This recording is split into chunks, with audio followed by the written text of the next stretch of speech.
He lived in a quiet farmhouse, surrounded by silence, death, and something far darker than anyone could imagine.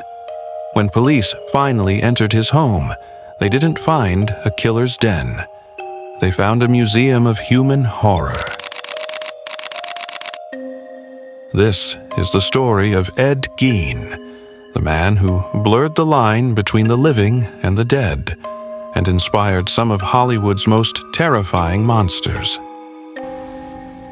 I think you could describe Ed Gein as the sort of godfather of serial weird type killers. A guy who would carve up a woman, dress her out like a deer, hang her in a shed. He's the role model for basically all the wackos in the world when it comes to homicide. Born in the small town of La Crosse County, Wisconsin, on August 27, 1906, Edward Theodore Gein appeared, at first, to be just another shy Midwestern boy. But behind that timid face was a world shaped by control, fear, and religious obsession. Ed was the second son of George and Augusta Gein. His father, George, was an alcoholic, weak, unemployed, and often humiliated by his wife. But Augusta, she was the true ruler of the household. Her voice echoed louder than any sermon, her words cutting deeper than any blade. Ed would one day wield. Augusta Wilhelmina Gein was fiercely religious, a devout Lutheran who saw the world as a pit of sin. To her, women, except herself, were instruments of corruption. She preached daily that sex was evil, and that all women, especially those outside the family, were instruments of the devil. Ed Gein identified with his mother and didn't have any connection with his father. So she was his role model, and she's the one that traumatized him about sex, sexuality, being terrorized, being traumatized by her. She isolated her sons, Ed and his older brother Henry, from the rest of society. They lived on a desolate 160-acre farm in Plainfield, Wisconsin. Far from neighbors, friends, or influence, there were no games, no laughter, and no love. Only sermons about sin, punishment, and eternal damnation. She was very controlling.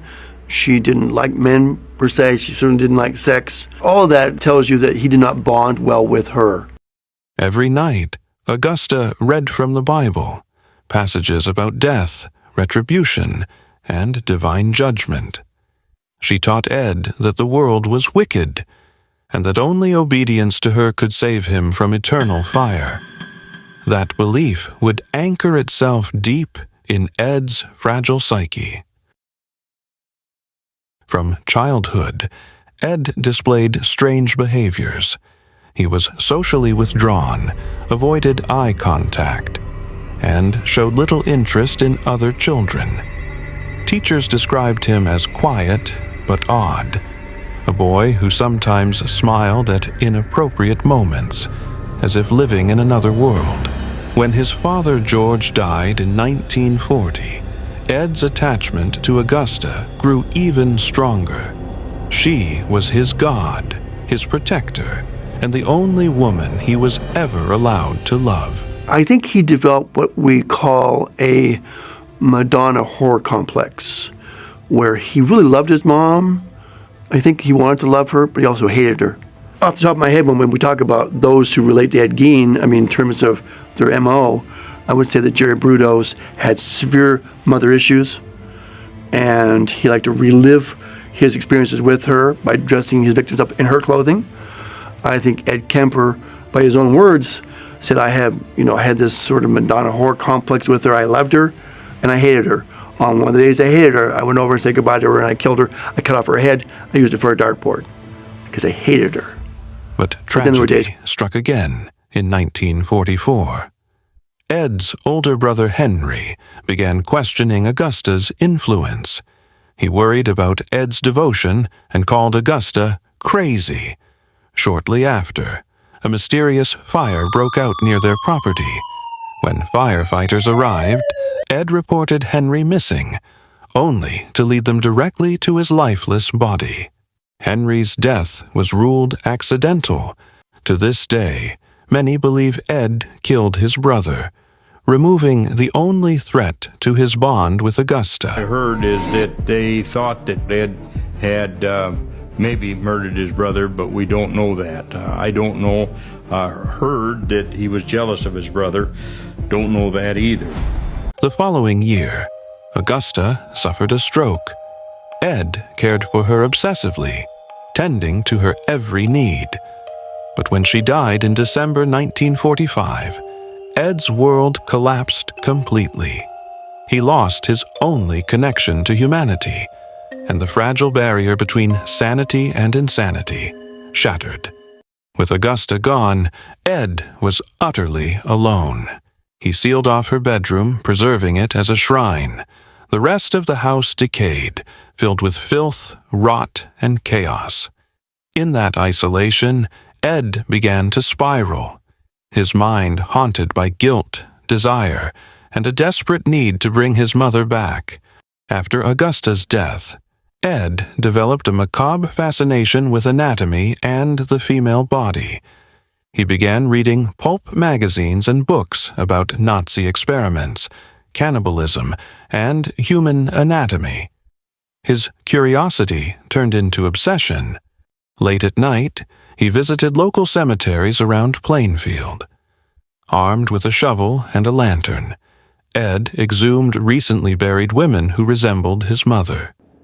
He took their body parts home, sometimes whole torsos, sometimes just pieces, and tried to reconstruct them, piece by piece. To Ed, it wasn't murder. It was resurrection, a way to fill the void Augusta left behind.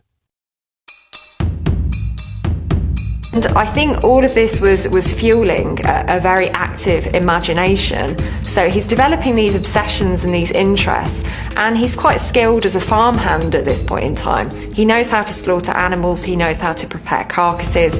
He's from a community that's very much into its hunting and its fishing. So at some point, reality and fantasy are going to collide.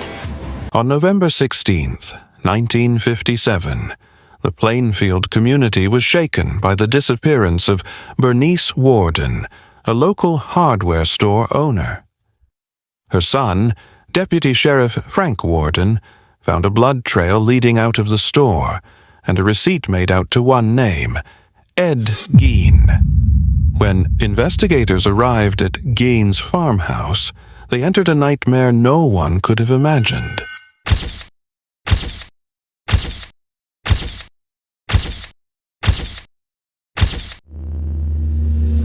Inside, the house was dark and stinking. The rooms were filled with bones, skin, and human remains crafted into household items.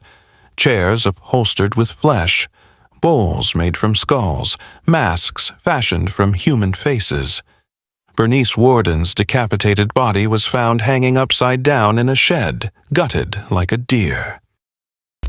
Authorities also discovered the remains of another woman, who had vanished 3 years earlier, tavern owner Mary Hogan. Hideous of all the items were human skin masks that were hanging from the wall of his bedroom, the faces of women that had been flayed from the skulls and that had been preserved. When questioned, Ed calmly admitted to grave robbing and killing 2 women, Warden and Hogan. He spoke of his crimes with chilling detachment, describing his nightly visits to cemeteries as if they were ordinary chores. 2 years after the death of his mother in 1947, he starts grave robbing. So he's going into a local burial ground, he's digging up bodies, and he's taking things from the bodies. Now, he's not taking jewellery or items of any value, he's actually taking body parts. It really is an absolute house horrors. So what started off as an interest, which was confined to the pages of a book, has now become a reality behind the doors of this rather bizarre house. So what he's doing in a really grotesque way is trying to bring his mother back to life in some way, shape or form. He told investigators he wanted to create a woman suit made of human skin so he could become his mother. It was the ultimate act of devotion, a grotesque attempt to resurrect Augusta within himself. There was a skin suit that Ed had crafted out of the upper torso of a woman and the leggings of a woman. And apparently, as he later confessed, he would put on this skin suit and put on one of the female skin masks and caper around in his yard, pretending to be his mother. Psychiatrists later diagnosed Ed with schizophrenia and severe psychosis. He suffered from delusions and a mother fixation so extreme that his entire sense of identity revolved around her.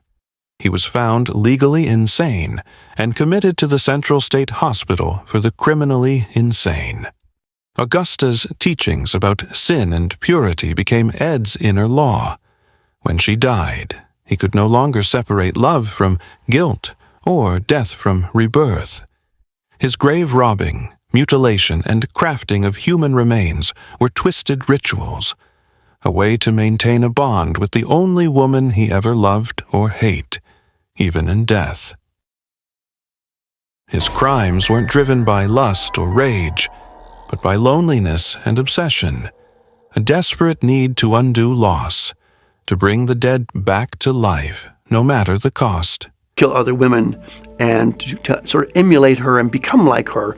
And I think in the end his fantasy was to become his mother, thus the skin. Though his crimes shocked the world, their horror didn't end in Plainfield. Ed Gein's story inspired some of the most iconic horror characters in film history. Ed Gein died on July 26, 1984, at the age of 77, inside the Mendota Mental Health Institute. He never expressed real remorse, only confusion, as if he couldn't comprehend the horror he had unleashed. He was buried next to his mother. His farmhouse was burned to the ground, his belongings auctioned off, and his grave later vandalized. But the legend of Ed Gein lives on, not as a monster, but as a chilling reminder of how control, isolation, and a twisted mind can create evil beyond imagination. Because in every small town, behind every quiet face, there might be another Ed Gein waiting to be unmasked.